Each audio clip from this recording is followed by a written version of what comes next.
వెనకాల ఉంటాడు, గుండె తట్టి నడిపిస్తాడు అని చెప్పారు. ఇలా అయిన వెంటనే కోపం వచ్చింది, ఇదేనా నడిపించేది అని. రాజమౌళి సార్ గ్లోబ్ ట్రాటర్తో ఇదిరా ఇండియన్ సినిమా, ఇదిరా మా రేంజ్ అనేటటువంటిది హాలీవుడ్కి పరిచయం చేసిండు. హాలీవుడ్ వీఆర్ కమింగ్ అనేటటువంటిది జై అని పెట్టిండు అనమాట. బాహుబలి సినిమాతో తను తెచ్చిన పేరు, త్రిబుల్ మూవీతో తను తెచ్చినటువంటి ఆస్కార్, మగధీర సినిమాతో తను చేసినటువంటి అన్ని కూడా మర్చిపోలేము అనమాట. తను చూసుకున్నట్లయితే ఇప్పుడు విమర్శలు ఎదుర్కొంటుండో, తను చూసుకున్నట్లయితే ఇప్పుడు పచ్చిగా ట్రోల్ అవుతున్నాడు అనమాట. రాజమౌళి కాదు నక్కమౌళి, సో నువ్వు దేవుని నమ్మందానికి అది ఇది అని చెప్పి తనైతే పచ్చిగా ట్రోల్ చేయడం, పచ్చిగా కామెంట్ చేయడం మనమైతే చూడొచ్చు అనమాట. మరి దానికి గల రీజన్ ఏంది, ఎందుకు రాజమౌళి టార్గెట్ అయ్యింది, ఎందుకు రాజమౌళిని ట్రిగర్ చేస్తున్నారు, ఎందుకు పచ్చిగా తిడుతున్నారు అనేటటువంటి క్లారిటీగా క్లుప్తంగా ఈ రోజు ఈ వీడియోలో మాట్లాడుకునేటటువంటి ప్రయత్నం చేద్దాం ఫ్రెండ్స్. మీరు షార్ట్ గమనించండి. ఇది చూసుకున్నట్లయితే వారణాసి ట్రైలర్లో అనమాట. సో ఇక్కడ ఎగ్జాక్ట్లీ హనుమంతుల వారిని మనకైతే చూపించేశారనమాట. సో హనుమంతుని ఆయన ఎలా చూపించిందంటే అసలు మాట్లాడుకోవడం లేవు, అంత గొప్ప హనుమాన్ని ఇంకా గొప్పగా చూపించేటటువంటి ప్రయత్నం చేసిండు. ఇదిగా అవుట్ ఆఫ్ ది సిలబస్ అనమాట. ఎలా నిజంగా ఎవడు తీయలేడు, హానెస్ట్లీ చెప్తాను. మీరు 4000 కోట్లు పెట్టండి, 5000 కోట్లు పెట్టండి, ఆయన బ్రెయిన్ ఉపయోగిస్తారు. ఫస్ట్ విఎఫ్ఎక్స్ అనేటటువంటిది సెకండరీ, విఎఫ్ఎక్స్ ఆ గ్రాఫిక్స్ అనేటటువంటిది అది సెకండరీ, కానీ ఆయన బ్రెయిన్ ఉపయోగించి తన మైండ్లో ఉన్నది ఎగ్జాక్ట్లీ దింపిందాక ఆ విఎఫ్ఎక్స్ వర్కర్స్ని, ఆ టెక్నీషియన్స్ని దోల తీరుస్తాడు అనేటటువంటిది క్లారిటీగా చెప్పుకోవచ్చు. ఈ విధంగా హనుమంతుల వారిని హైలైట్గా చూపించిండు, మామూలు హైలైట్ కాదు. హనుమంతుల భక్తులంతా కూడా సాష్టాంగపడి రాజమౌళికి దండం పెట్టడం తప్ప చేసేటటువంటిది ఏమీ లేదనమాట. సో ఈ విధంగా మన హనుమంతుని చూపించిండు, ఈ విధంగా మన శ్రీరామచంద్రుని చూపించిండు. ఆయనకు ఉన్నటువంటి ఇప్పుడు క్రేజ్ ప్రకారం ఆయన దలుచుకుంటే డైరెక్ట్గా ఇంక వేరే టైటిల్ పెట్టొచ్చు, అవతార్ అని టైటిల్ పెట్టొచ్చు, అవతార్ 2 అని చెప్పి టైటిల్ పెట్టొచ్చు, మహోతార్ అని చెప్పి చాలా అంటే చాలా టైటిల్స్ ఆయన పెట్టుకోవచ్చు. కానీ అలాంటిది ఇది పెట్టకుండా వారణాసి అనేటటువంటిది టైటిల్ పెట్టిండు. వారణాసి అంటే మన హిందూ కల్చర్, ఇది దీన్ని హైలైట్ చేద్దామని కుంభ అనేటటువంటిది పెట్టిండు. కుంభకర్ణుడి దగ్గర తీసుకొని హీరోయిన్ కూడా ఒక నది పేరు అయితే పెట్టిండు. అండ్ మన మహేష్ బాబు చూసుకున్నట్లయితే రుద్ర అనేటటువంటి పేరు పెట్టిండు.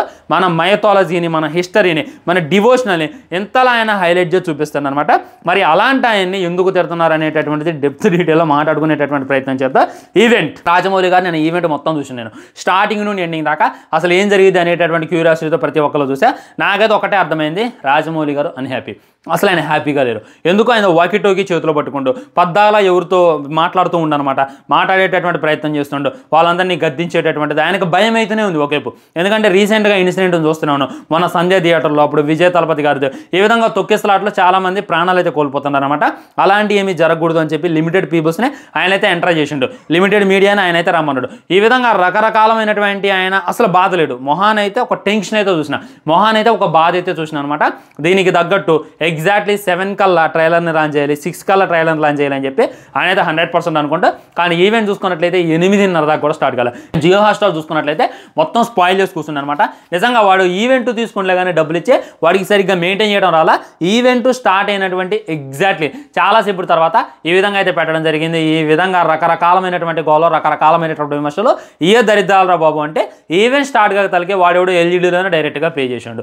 సో ఒక ఈవెంట్ పెట్టుకుంది ఎందుకు, ఇంత ఖర్చు పెట్టింది ఎందుకు, మీరు డైరెక్ట్గా ఇలా లీక్ చేస్తే మేము ఏమైపోవాలి అనేటటువంటిది ఆయన బాధ అనమాట. సో దీనికోసం ఆల్మోస్ట్ ఒక 5-6 కోట్లు వెచ్చించి చాలా రోజులుగా ప్లాన్ చేసి 1 ఇయర్ అంట. మీరు ట్రైలర్లో చూసినటువంటి ఒక్కొక్క ఫ్రేమ్ నిర్మించడానికి ఆయనకు పట్టినటువంటి టైం 1 ఇయర్. సో ఇదంతా కూడా బయట తీసేటటువంటిది కాదు, ఇదంతా కూడా ఇంట్లో తీసేటటువంటిది, లైక్ రూమ్లో తీసేటటువంటిది. గ్రాఫిక్స్ యాడ్ చేయాలి, విఎఫ్ఎక్స్ యాడ్ చేయాలి. ఈ విధంగా చాలా అంటే చాలా కష్టపడ్డాడు అనమాట. ఒక ఎల్ఈడి స్క్రీన్, మన ప్రపంచంలో ఉన్నటువంటి టాప్ నాక్ ఎల్ఈడి స్క్రీన్స్ని తెప్పించిండు, టాప్ నాక్ టెక్నీషియన్స్ని కూడా తెప్పించిండు. ఈ విధంగా ఇన్ని ప్రయోగాలు చేసి ఆయన రెడీగా ఉండి నిన్న జస్ట్ టెస్ట్కు ప్లే చేద్దాం అనుకున్నట్ట. అసలు ఈ గ్లిమ్స్ ఎలా వస్తుంది, ఈ వీడియో ఎలా వస్తుంది, ఈ ఎల్ఈడిలో దాని ఎక్స్పీరియన్స్ ఎలా ఉంది అనేటటువంటిది నిన్న ఈవెంట్ జరిగింది కదా, మొన్న దాన్ని ప్లే చేసి టెస్ట్ చేసి చూద్దామని చెప్పి ఆయన అయితే అనుకున్నట్ట. ఆయన అనుకునేటటువంటి టైంలో దాన్ని ప్లే చేద్దామని చెప్పి రెడీ అయ్యేటటువంటి టైంలో ఒక డ్రోన్ అయితే అక్కడ ఎగురుతుందంట.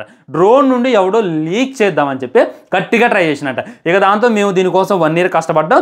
జియో హాట్‌స్టార్ ఇంత వెచ్చిచ్చి మరే ఇది మనకు చూపిస్తుంది. ఎలాంటిది డైరెక్ట్గా వీడియో డ్రోన్తో రికార్డ్ చేసుకునేటట్టు అని చెప్పి ఆయన ఈ వద్దులే టెస్టింగ్లు వద్దు గెస్టింగ్లు వద్దు అని చెప్పి డైరెక్ట్గా దాన్ని రేపు ప్లే చేద్దామని చెప్పి అనుకుంటూ, అదేవిధంగా ఫస్ట్ అయితే కేరవన్ గారితో స్పీచ్ ఇప్పించారు, ప్రియాంక చోప్రాతో స్పీచ్ ఇప్పించారు. ఆ తర్వాత ప్రొడ్యూసర్స్ వాళ్ళు మాట్లాడారు. వీళ్ళంతా మాట్లాడిన తర్వాత రాజమౌళి గారు స్టేజ్ ఎక్కి మాట్లాడేటటువంటి టైంలో ఆ ట్రైలర్ని లాంచ్ చేద్దామని చెప్పి మొదలుపెట్టినప్పుడు ట్రైలర్ ప్లే కాల. ఆయన చాలాసేపు వెయిట్ చేసిండు, ఏంది ఇది అని చెప్పి చాలాసేపు వెయిట్ చేసిండు. అయినా కానీ ట్రైలర్ ఎంత అంటే ఎంత కూడా ప్లే కాల. సో టెక్నీషియన్స్కి దాన్ని హ్యాండిల్ చేయడం చేత కాలేదు. ఫస్ట్ థింగ్, వాళ్ళు ఏంటంటే అంత పెద్ద ఎల్ఈడీని చూసేసరికి అక్కడే వాళ్ళకి ఉచ్చబోసుకున్నారు. ఇంత మట్టికి ఇండియాలోనే కాదు ప్రపంచంలోనే ఇలాంటి ఎల్ఈడీ లేదు. ఇలాంటి ఎల్ఈడీ జక్కన పెట్టించు అనేటటువంటిది వాళ్ళకి ఒక్కడే ఉచ్చబడింది, వాళ్ళకి అక్కడే షార్ పడింది. ఇక ఆ భయంకి తగ్గట్టు ఆ వైరు ఈ వైరు నేను చెప్పే కదా, ఇంత పెద్ద ఎల్ఈడీని హ్యాండిల్ చేయడం అంటే చాలా కష్టం ఫ్రెండ్స్ అని చెప్పి నేను మీకు ఆల్రెడీ చెప్పాను కదా. చెప్పడం వల్ల ఏం జరిగిందంటే ఈ విధంగా ఆ ఎల్ఈడీని హ్యాండిల్ చేసేటటువంటి టైంలో వాళ్ళైతే విఫలమయ్యారనమాట. అప్పుడే ట్రైలర్ ఎగ్జాక్ట్లీ 7 అనుకున్నారు, 9కి ప్లే చేద్దామని చెప్పి జక్కన్న స్టేజ్ ఎక్కి ట్రైలర్ ప్లీజ్ అన్నా కానీ ట్రైలర్ రాకపోయేసారా కానీ డిసప్పాయింట్ అయిపోయి స్టేజ్ దిగిందనమాట. ఆ తర్వాత కొద్దిగా టైంపాస్ కావాలని చెప్పి సుమా గారితో, మహేష్ బాబు గారితో మాట్లాడించడం, ప్రియాంక చోప్రాతో మాట్లాడించడం అది ఇది చేసిండు.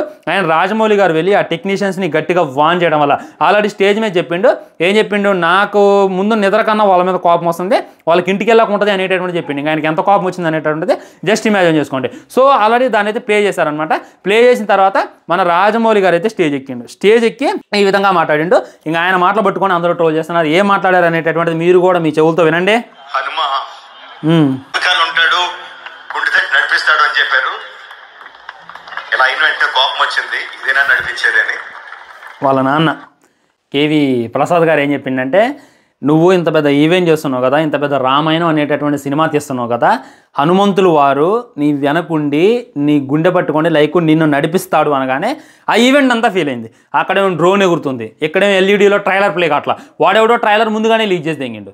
సో ఆయన కోపం వచ్చి ఈ విధంగా మరి ఇదే ఆయన నడిపియడం అని చెప్పి క్వశ్చన్ చేసిండు. ఇంకో మాట కూడా అన్నాడు,